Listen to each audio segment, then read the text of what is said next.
Tesla will remain public, and I have a show production update to report. This is Tesla Tidbits episode number 441 for August 27th, 2018. The easy story coming out of the weekend is the decision being made to keep Tesla as a public company.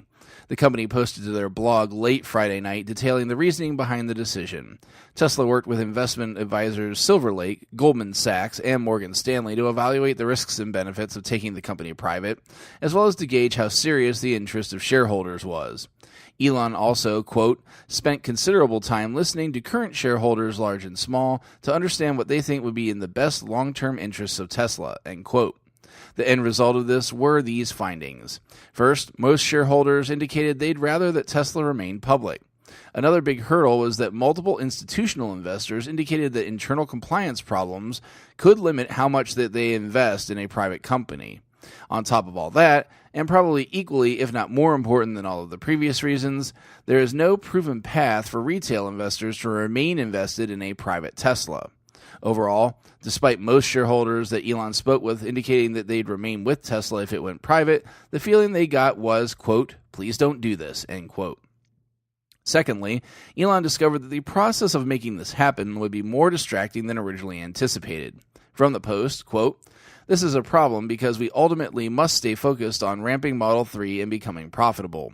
We will not achieve our mission of advancing sustainable energy unless we are also financially sustainable, end quote. Ultimately, Elon and the board eventually agreed that staying public was the best course of action, despite the distraction it provides. Elon then responded to the official Tesla Twitter account disseminating the blog post, saying, quote, in talking to our public investors, most were supporting of optimizing for long-term value creation over quarterly earnings. This was also a factor in remaining public, end quote. It's this last statement that concerns me a bit. As I said on Twitter, that statement to me could potentially have a read between the lines or cushioning statement to explain away missing profit in Q3. I fully realize I may be reading into something that's absolutely not there, and that it may be a bit of Tesla missed deadline promise PTSD, but I think it's definitely worth pointing out and keeping in mind once Q3 earnings come. I was asked on Twitter why I'm concerned specifically with Q3. My answer to that is that Q3 is important specifically because Tesla has hit all the metrics that they detailed back in the Q1 earnings call that they built the business plan for Model 3 on. On that earnings call, which I covered back on episode 399, they said that they expected to be fully GAAP profitable for both Q3 and Q4 based on getting Model 3 to 5,000 per week production, as well as getting Model 3 margins into the positive. As of the end of Q2, these are both now true. I think this was the right move for Tesla.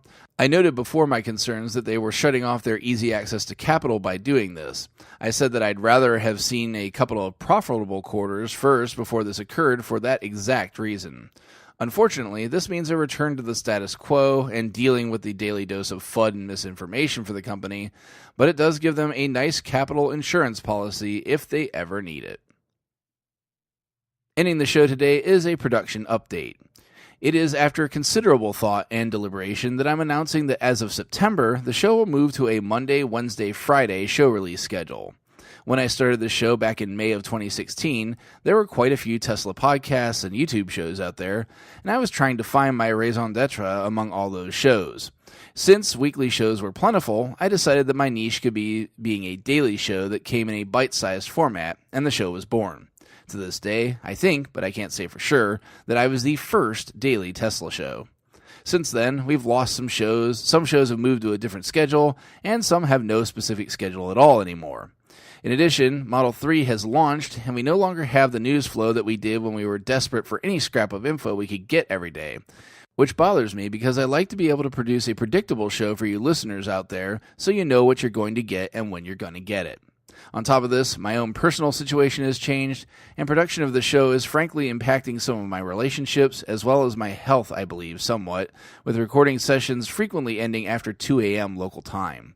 I still believe it's my niche to produce a show that occurs more often, and so I feel this cadence is a good compromise to ensure consistent production and give me a better life balance since this isn't my full-time job. To my Patreon followers, I announce this now to give you some time to decide if you still wish to support the show. I sincerely hope you'll stick with me, but understand if you reduce or remove your support, as I'm changing the deal you signed up for. I hope to be able to give everyone more consistent content as a result of this change. I thank all of you for your previous support, and hopefully for your continued support. Whether you're a mega patron or a dedicated listener that just enjoys the show, I love you all, and I'm thrilled you enjoy the content I produce.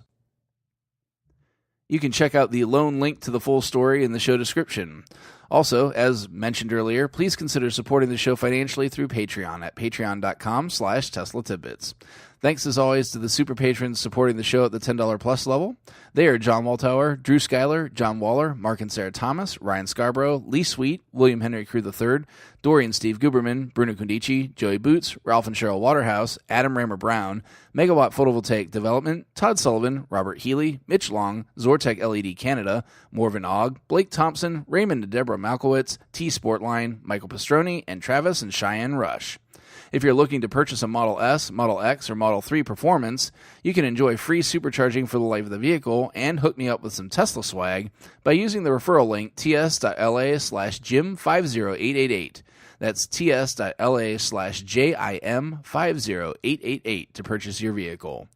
If you can't support with dollars, feel free to leave a positive review for the show instead. If you have feedback for me, as always, the best way to be heard is to tweet at Tesla Tidbits and use the hashtag AskTeslaTidbits if you'd like your question to be considered for the show.